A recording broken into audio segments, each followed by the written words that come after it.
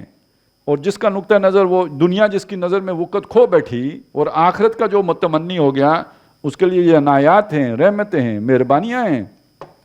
وَأُولَئِكَ هُمُ الْمُهْتَدُونَ، یہی ہدایت پر ہیں۔ تو لگا نا پتہ، اور آئی تھی نا یہ والی، آپ نے تو یہ نام بھی بدلو، وہ نام بھی بدلو، یہ نعرہ بھی چھوڑو، یہ پیغام بھی چھوڑو، یہ کیوں کیا سارا؟ یہ مصیبت نہ آ جائے، رد الفساد نہ ہو جائے، اس لیے ہم رد النعرہ کر دیتے ہیں۔ تو جب آپ کا یہ ایمان نہ ہو تو کیسے اقامت دین کا کام آپ کر سکتے ہیں؟ تو آپ کو یاد ہوگا جب سورہ شورا کا درس ہوتا ہے نا، تو اس میں یہ بات کہتا ہوں کہ آپ کے دل میں ایمان ہے، سب سے بڑا ثبوت یہ ہے کہ آپ اقامت دین کے لیے کھڑے ہو سکتے ہو۔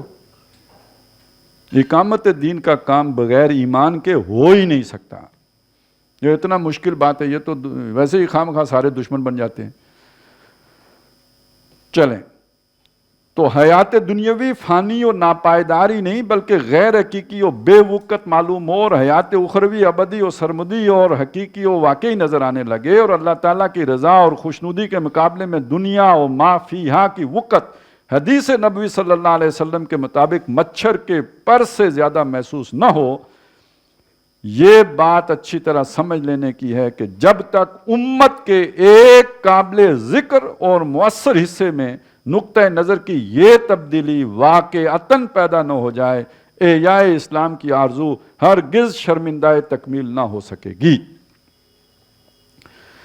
اب میں جو بات کہنا چاہ رہا تھا نا جماعت اسلامی کے حوالے سے، میں نے کہا تھا کہ یہ ڈاکٹر صاحب نے ادھر زیادتی کی ہے، تو وہ اپنے ان کے دور کی جماعت اسلامی کے حوالے سے تھا۔ اب تو جو انہوں نے بنا لی ہیں نا اپنے سارے لیڈرشپ کے، کوئی جو ہے نا وہ پراپرٹی ڈیلر ہے، کوئی پولٹری فارم کھولے بیٹھا ہوا ہے، اور یہ نہیں کہ کوئی 100-200 مرغی والا، یہ ایک وہ لائن ہوتی ہے نا جس کے بعد پھر نقصان نہیں ہوتا، ایک بیریئر ہے نا جس سے نیچے کاروبار میں نقصان ہوتا ہے۔ اگر آپ کا کاروبار اس سطح سے اوپر چلا جائے پھر نفع ہی نفع ہوتا ہے، نقصان نہیں ہوتا۔ ہاں کبھی کبھی خسارہ ہوتا ہے۔ خسارہ پتہ ہے کس چیز کو کہتے ہیں؟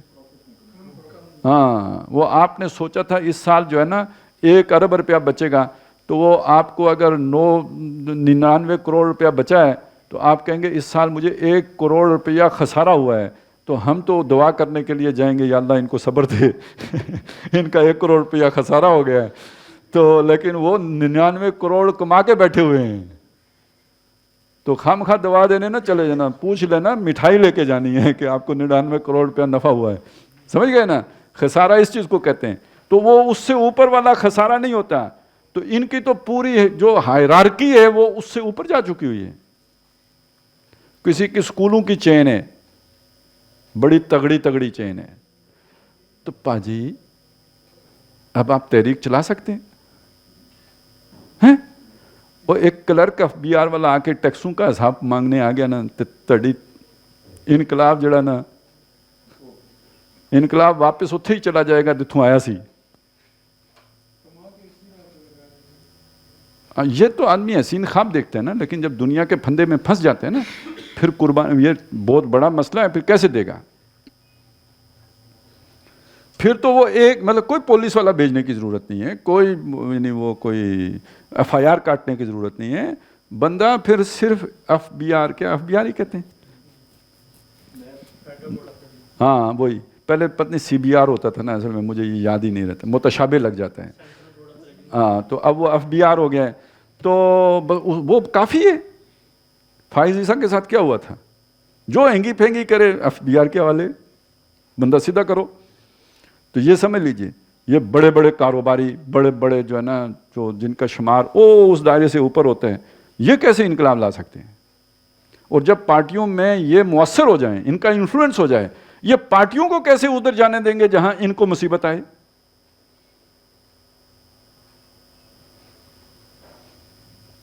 تو جب تک امت کے ایک متدبع حصے میں یہ تبدیلی نہ پیدا ہو جائے، احیاء اسلام کی آرزو ہرگز شرمندہ تکمیل نہ ہو سکے گی۔ عوام کی کشت قلوب میں ایمان کی تخم ریزی، کشت قلوب دل کی کھیتی، اور تخم ریزی بیج ڈالنا، جیسے وہ گندم بوتے ہیں نا تو پھر فصل ہوتی ہے، تو ایمان کا بیج ڈالے بغیر، عوام کے دلوں کی کھیتی میں ایمان کا بیج ڈالے بغیر، اور آبیاری کا مؤثر ترین ذریعہ، یعنی بیج تو ڈالا، اس کے بعد پانی بھی دینا ہے کہ نہیں دینا ہے، یعنی وہ جو بھی کوئی ایمان کی سورس ہے اس کے ساتھ ایک مستقل تعلق رکھنا پڑے گا۔ اصحاب علم و عمل کی صحبت ہے، ایمان کا آبیاری کا مؤثر ترین ذریعہ ایسے اصحاب علم و عمل کی صحبت ہے جن کے قلوب و اذہان معرفت ربانی اور نور ایمانی سے منور، سینے کبر، حسد، بغض اور ریا سے پاک، اور زندگیاں حرص، طمع، لالچ اور حب دنیا سے خالی نظر آئیں۔ ایسے لوگوں کی صحبت میں یسر آئے گی تو وہ ایمان پیدا ہوگا جو اقامت دین کے کام آ سکے گا۔ خلافت علی منہاج النبوہ کے نظام کے درہم برہم ہو جانے کے بعد ایسے ہی نفوس قدسیہ کی تبلیغ و تعلیم، تلقین و نصیحت اور تربیت و صحبت کے ذریعے ایمان کی روشنی پھیلتی رہی ہے، ماضی کی بات ہے۔ اور اگرچہ جب سے مغرب کی الحاد و مادہ پرستی کے زہر سے مسموم ہواؤں کا زور ہوا، ایمان و یقین کے یہ بازار بھی بہت حد تک سرد پڑ گئے ہیں۔ وہ جو اقبال نے گلہ کیا تھا نا، زاغوں کے تصرف میں عقابوں کے نشیمن، اور میراث میں آئی ہے انہیں مسند ارشاد، زاغوں کے تصرف میں عقابوں کے نشیمن۔ تو اب وہ آیا نا، وہ ریاکاری کا دور کہہ لیں یا جو بھی دنیا داری کا دور آیا، تو پیر بھی دنیا دار ہو گئے۔ ہم کو تو میسر نہیں مٹی کا دیا بھی، گھر پیر کا بجلی کے چراغوں سے ہے روشن۔ پہلے وہ ایمان بانٹتے تھے، اب وہ نذرانے کھاتے ہیں۔ شہری ہو دیہاتی ہو مسلمان ہاں سادہ، مانند بتاں پوجتے ہیں کعبے کے برہمن، اور نذرانہ نہیں سود ہے یہ پیران حرم کا۔ ہر خرقہ سالوس کے اندر ہے مہاجن۔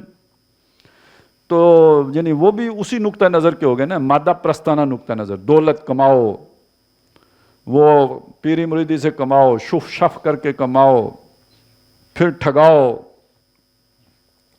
تو بہرحال نقطہ نظر وہی ہو گیا، تو وہ بازار بھی سرد پڑ گئے، ایمان کے یہ جو تھی نا یہ مان پڑ گئے۔ تاہم ابھی ایسی شخصیتیں بالکل ناپید نہیں ہوئیں جن کے دل روشن، نور یقین اور نفس گرم حرارت ایمانی سے معمور ہیں، اور اب ضرورت اس کی ہے کہ ایمان و یقین کی ایک عام رو ایسی چلے کہ کریا کریا اور بستی بستی ایسے صاحب عظیمت لوگ موجود ہوں جن کی زندگیوں کا مقصد وحید، یعنی واحد مقصد جن کی زندگیوں کا خدا کی رضا جوئی اور اس کی خوشنودی کا حصول ہو، اور جو نبی اکرم صلی اللہ علیہ وسلم کے اس فرمان مبارک کے مطابق کہ لا یہدیا بک اللہ رجلا واحدا، کہ اگر تیرے ذریعے سے اللہ تعالیٰ کسی ایک شخص کو بھی ہدایت دے دے، خیر لک من حمر النعم، تیرے لیے سرخ اونٹوں کی بھری ہوئی وادی سے زیادہ بہتر ہے۔ خلق کی ہدایت و رہنمائی کو زندگی کا واحد لائے عمل قرار دے لیں، اور اس کے سوا ان کی زندگی میں کوئی تمنا اور آرزو یا حوصلہ و امنگ باقی نہ رہے۔ ایک ہی مقصد ہو زندگی کا، میرے ذریعے سے یہ نور ایمان دوسروں تک پہنچ جائے۔ خوش قسمتی سے بر صغیر ہند و پاک میں ایک وسیع پیمانے پر ایسی حرکت بھی پیدا ہو چکی ہے جس کے زیر اثر عوام میں ایمان کی روشنی پھیل رہی ہے، اور کائنات سے زیادہ خالق کائنات، مادے سے زیادہ روح، اور حیات دنیاوی سے زیادہ حیات اخروی کی اہمیت کا احساس اجاگر ہو رہا ہے۔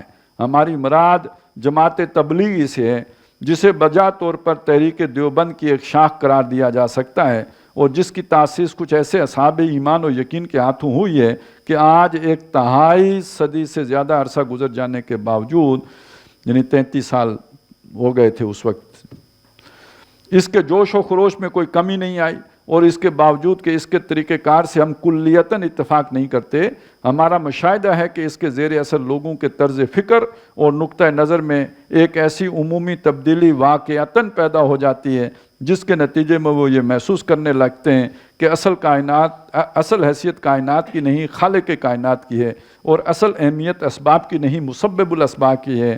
بھوک غذا سے نہیں، حکم خداوندی سے مٹتی ہے، اور پیاس پانی سے نہیں، اذن باری تعالیٰ سے بجھتی ہے۔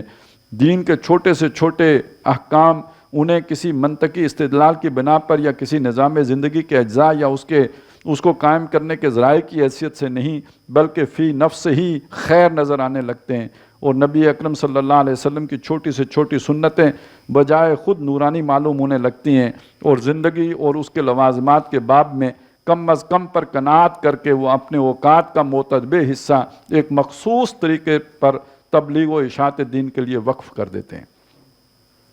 اب مزید اس کے اوپر 2 تہائیاں گزر گئی ہیں، تو وقت کے دریا میں بہت سا پانی بہہ گیا ہے۔ اب وہاں پہ بھی بہت سے لوگ اس لیے جاتے ہیں کہ زندگی میں برکت ہوتی ہے، یعنی کاروبار میں برکت ہوتی ہے، اور وہ جو بچہ ناسمجھ ہوتا ہے جس کو سکھانا بڑا مشکل ہوتا ہے، وہ جب 4 مہینے لگا کے آتا ہے تو بطور دکاندار بہتر انداز میں بات چیت کرنے کے قابل ہو جاتا ہے۔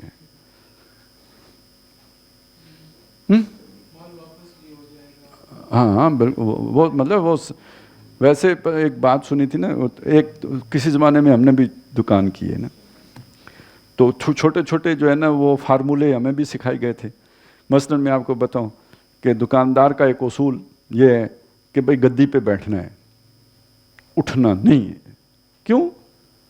نہ موت کا پتہ ہے کب آئے، نہ گاہک کا پتہ ہے کب آئے۔ سمجھ گئے نا؟ تو آپ نے ہر وقت گدی پہ بیٹھا رہنا ہے، بے شک کوئی کام نہ ہو، لیکن یہ جگہ نہیں چھوڑنی ہے اتھے موجود، کیونکہ گاہک کا نہیں پتہ کب آ جائے۔ دکان کھلی، گدی پہ موجود۔ اور بھی تھوڑی تھوڑی باتیں ہیں، چلیں چھوڑیں اس بات کو۔ تو ایک بات اس میں سے یہ سی، جس کے لبوں پہ مسکراہٹ نہ ہو وہ دکان نہ کھولے، وہ دکان نہ کھولے۔ تو جنہوں نے گھٹی بیکڑ کی لی ہوئی ہو، بیکڑ جانتے ہیں؟ وہ بڑا کڑوی سی جن کو پہلے ہی دن کسی نے بیکڑ پلا، کڑوے بندہ، اب اس کو اپنے دکان پہ بٹھانا ہے تو بہترین طریقہ یہ ہے کہ پہلے 4 مہینے کے لیے بھیج دیں، واپس آئے گا میٹھا میٹھا اسلامی بھائی بن کے آئے گا، تو وہ اسلام کے قابل ہو یا نہ ہو دکان کے قابل ہو گیا۔ اور ایسا کرتے ہیں، پھر یہ کہ اب وہ ایک اعتماد بھی قائم ہو جاتا ہے۔ دیکھیں نا، ایک آپ ادھر گئے، کوئی مشٹنڈا سا بیٹھا ہوا ہے بازار میں، تو آپ کا دل اس کے پاس جانے کو کرے گا کہ ساتھ ایک نورانی چہرے والے کی دکان ہے، ماتھے کے اوپر جو ہے نا وہ بھی ہے، محراب بھی ہے، داڑھی سنت رسول بھی، سفید کپڑے، اور ہر طرف سے نورانیت نظر آ رہی ہے، تو خود بخود کھنچا جائے گا اس کی طرف دل۔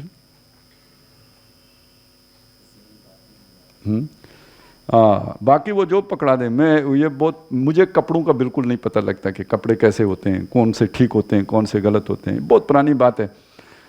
کراچی میں کپڑے لینے تھے، میں چلا گیا دکان، اسی طرح وہ مارکیٹ تھی، پتہ نہیں ادھر چلیں، خیر تو وہاں پہ گئے جی، تو میں نے سوچا کہ کپڑے لوں گا کیسے۔ ادھر ایک مولوی صاحب بیٹھے ہوئے دیکھے، میں کہا اس سے لے لیتا ہوں، چلیں اگر غلط دیے تو ثواب تو ہوگا نا کہ مولوی سے لیے۔ دیے اس نے الحمدللہ غلط دیے، ثواب ہمیں مل گیا، صحیح والے کپڑے نہیں ملے۔ تو یہ چیز ہے نا کہ دکان کرنے کے لیے بھی، اب تو کاروبار کے لیے بھی لوگ کرتے ہیں نا، تعلقات بنانے کے لیے کرتے ہیں۔ اور پھر یہ ہے کہ یہ بات جان لیجئے، یہ پرانے وقتوں کی بات ہے، نئے وقتوں کی بات یہ ہے کہ ہمارے ریٹائرڈ حضرات اب وہاں پہ بھی جا کے گدیاں سنبھال چکے ہیں۔ نہیں سمجھے؟ نہیں سمجھے؟ وہ آپ سنتے نہیں کہ وہ جو چیف صاحب ہوتے تھے وہ اتنی بڑی داڑھی رکھ کے، تو آج کل کون ہیں؟ بزرگ ہیں، ادھر سیدھے بزرگ لگتے ہیں، وہ بھی بزرگ لگتے ہیں. تو بس جب بزرگ یہ بن جائے نا، بن کے اب ترک موالات کے حامی آئے. نہیں شعر دوسرا مصرع نہیں سنا سکتا. تو چلیں، تو وہ اب ترک موالات کے حامی بن کے وہاں جاتے ہیں، او بیڑا غرق.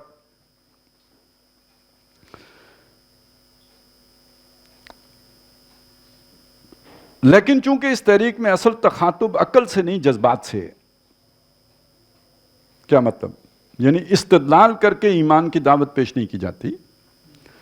بندے کو 3 دن کے لیے نکالا، اتھو ہی جناب تھوڑا پھیرا دے کے 40 دن، 40 تو ہی 3 مہینے، 4 مہینے، کیا ہو 3 چلے 120 دن، 4 مہینے ادھر لگا لیا، تو وہ ایک طرح سے اس سائیکل میں آ جاتا ہے. تو وہ چل پڑا، جماعت میں چل پڑا. وہ اب وہ مشین اسے اپنے اندر سے نکلنے نہیں دیتی. خوبصورت کہانیاں یا واقعات اس طرح سے سنائے جاتے ہیں تاکہ وہ انسان جذبات کے، اس کے ساتھ ہوا تھا تو میرے ساتھ بھی ایسا ہی ہوگا. ہاں، میں اگر یہ اپنا عمل اس طرح کر کے دکھاؤں گا تو جو اس کو دفعہ ملا تھا وہ مجھے بھی ملے گا. تو وہ اس چکر میں یہ بھی ہے بہت سارا، مطلب وہ حکمتیں وہاں پہ بیان. یہ ڈاکٹر صاحب نے تو یہاں پہ ویسے تھوڑا زیادہ ہی ان کو مکھن لگا دیا ہے. تو مطلب وہاں پہ بھی حکمتیں بیان کی جاتی ہیں. کیسی کیسی حکمتیں بیان کی جاتی ہیں؟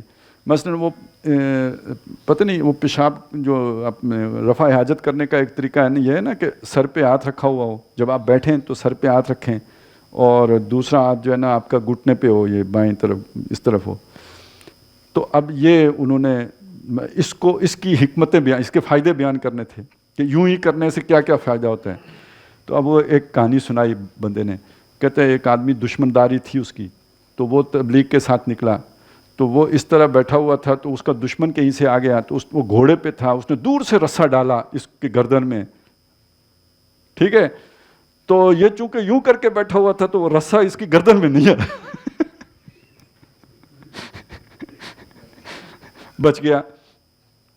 تو مطلب اب حکمتیں وہ بھی بیان ہے. عقلی استدلال انہوں نے بھی شروع کر دی ہے یہ پرانی بات ہے، جب وہ عقلی استدلال نہیں کرتے تھے تو اب انہوں نے بھی عقلی استدلال شروع کر دیا. یہ فائدہ ہوتا ہے. اسی طرح چھوٹی چھوٹی سنتوں کے فائدے جو ہے نا وہ گنوانا شروع ہو گئے. اب تو خیر ہر طرف یہی، وہ جو ہے نا وہ رمضان نشریات میں بھی یہی ہو رہا ہے، روزے کے طبی فائدے. ٹھیک ہے، تو یہ وہ ساری چیزیں ہیں کہ یہ بھی ایک جدید ٹرینڈ چلا ہے، جس نے اصل میں اگر اس تحریر کی روشنی میں دیکھیں تو آپ کے دین کو بھی دنیا کے تابع کر دیا ہے. روزہ رکھنے کے دنیاوی فائدے. اچھا، آج کل ایک نیا سجدہ نکلا ہے، نام ہے اس کا سجدہ شکر. کیا جاتا ہے نماز ساری پڑھنے کے بعد وہ پتہ نہیں، کوئی لمبا کوئی سجدہ ہے تو پتہ نہیں اس سے کتنی بیماریاں ٹھیک ہوتی ہیں. یار ایسی بکواس. میری بات سنیں، صبح کی نماز کے بعد کوئی سجدہ نہیں ہے. نفل نماز نہیں پڑھ سکتے آپ. سنتوں میں اختلاف ہے، اہل حدیث پڑھ لیتے ہیں، حنفی وہ بھی اس کو بھی منع کرتے ہیں. ٹھیک ہے، کوئی قضا نماز ہے تو اس کو پڑھنے کی اجازت دیتے ہیں. تو یہ نماز پڑھنے کے فوراً بعد اتھو ہی نیا سجدہ شکر، اور اس کے پھر فائدے پتہ نہیں، دل بھی ٹھیک ہو جاتا ہے، دماغ بھی ٹھیک ہو جاتا ہے، شکر بھی ٹھیک ہو جاتا ہے، کیا کیا ٹھیک ہوتا ہے پتہ نہیں، اور کچھ ٹھیک ہوتا ہو نہ ہو، ایمان کا ستیہ ناش ہو جاتا ہے. کیونکہ ایک نئی بدعت ہے نا جو آپ نے نکال لی ہے. تو یہ بھی اب جو ہے نا کچھ نہ کچھ اپنی سطح پہ استدلال کرنا. لیکن یہ بھی ساری باتیں اگر آپ انالیسس کریں تو جذباتی ہیں. تو لیکن چونکہ اس تحریک میں اصل تخاطب عقل سے نہیں جذبات سے ہے، اور اس کی اصل اساس علم پر نہیں عمل پر ہے. اب دیکھیے، پہلی شے علم ہوتا ہے، عمل علم کے تابع ہوتا ہے. یہاں پہ ایک ایکسرسائز ہے جس میں ڈال لیتے ہیں وہ جو 6 ان کے وہ ہیں، کیا ہیں، نمبرز. ٹھیک ہے نا، تو وہ اس میں اس پھیرے میں ڈال لیتے ہیں، بندہ اب چلتا رہے گا. جیسے بیل کو کولو میں باندھ دو تو وہ اب گھومتا رہے گا. لہٰذا اس کے اثرات محدود ہیں، اور معاشرے کے وہ طبقے جن کے یہاں جذبات پر عقل اور عمل پر علم کو اولیت حاصل ہے، اس سے اثر پذیر نہیں ہوتے. ایسے لوگ اپنی ذہنی ساخت کی بنا پر مجبور ہوتے ہیں کہ عقل کی جملہ وادیاں طے کر کے عشق کی وادی میں قدم رکھیں اور خرد کی تمام گتھیاں سلجھانے کے بعد صاحب جنوں ہوں. اب یہ سمجھ لیجئے یہ جو پیچھے ساری بات آئی تھی یہ مجنونوں والا کام ہے نا, دنیا ساری لٹا دینا. یہ والے وہ لوگ ہیں جن کے بارے میں اب ڈاکٹر صاحب بات کریں کہ یہ جذباتی لوگ نہیں ہوتے, یہ عقل کے تابع ہوتے ہیں. ان کے دل تک پہنچنے کے لیے عقل کے راستے جانا پڑتا ہے. وہ لوگ ہوتے ہیں سادہ لوگ, کوئی دربان شربان عقل کا انہوں نے بٹھایا نہیں ہوتا, اور آپ براہ راست دل کے اوپر اثر انداز ہو کر ان کو موٹیویشن دے لیتے ہیں. لیکن یہ جو فلاسفر ٹائپ لوگ ہیں, انٹلیکچوئلز, یہ جب تک عقلی طور پر بات کے قائل نہ ہوں تو ان کے دل تک بات پہنچتی ہی نہیں. سمجھ آئی بات کی؟ ایمان کہاں پیدا ہوتا ہے؟ دل میں. لیکن دل تک جانے کا راستہ کہاں سے گزر کے جائے گا ان لوگوں کے لیے؟ عقل کے راستے سے گزر کے جائے گا. اور جب وہ ایمان ان کے دل میں پہنچے گا پھر یہ مجنون بنیں گے. پھر یہ بھی ایک مسلمہ حقیقت ہے کہ اسی قسم کے لوگ ہر دور ہر معاشرے کی وہ ذہین اقلیت یعنی انٹلیکچوئل مائنورٹی ہوتے ہیں جو از خود معاشرے کی رہنمائی کے منصب پر فائز اور اجتماعیت کی پوری باغ ڈور پر قابض ہوتے ہیں. یہ ان کے پاس عہدے نہ بھی ہوں لیکن چونکہ یہ دانشور عقل مند سمجھے جاتے ہیں, تو جس طرح انسان کی پوری باڈی کس کے تابع ہوتی ہے؟ دماغ کے. آرڈر کون دیتا ہے باڈی کو؟ دماغ دیتا ہے. اسی طرح معاشرے میں جو ذہین اقلیت ہوتی ہے پورا معاشرہ اس کے تابع ہوتا ہے. تو جب تک اس ذہین اقلیت کے اندر آپ تبدیلی لے کے نہیں آئیں گے معاشرہ تبدیل نہیں ہوتا. لہٰذا ان کے نقطہ نظر اور طرز فکر کی تبدیلی اور ان کے فکر و نظر کے انقلاب کو اولین اہمیت حاصل ہے. یعنی پہلے وہ بدلیں گے تو پھر معاشرہ بدلے گا. اور اگر خدا ناخواستہ ایمان ان لوگوں کے دلوں میں جاگزی نہ ہو سکا اور انہیں جہالت اور جاہلیت کی ظلمتوں سے, جہالت جو بھی آپ کی ناسمجھی ہے, اور جاہلیت یعنی جو بے ایمانی کے جو مختلف مظاہر ہیں جن کے پیچھے آپ چل پڑے ہیں, کہ ظلمتوں یعنی اندھیری نگریاں سے نکالا نہ جا سکا, تو صرف عوام الناس کے قلوب و اذان کی تبدیلی سے کسی مؤثر اور پائیدار تبدیلی کی توقع نہیں کی جا سکتی.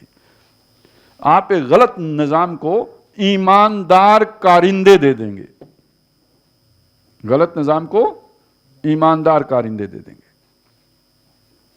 سمجھ میں آئی بات؟ ہاں, نظام نہیں بدلے گا. نظام بدلنے کے لیے ضروری ہے کہ وہ ذہین اقلیت بدلی جائے.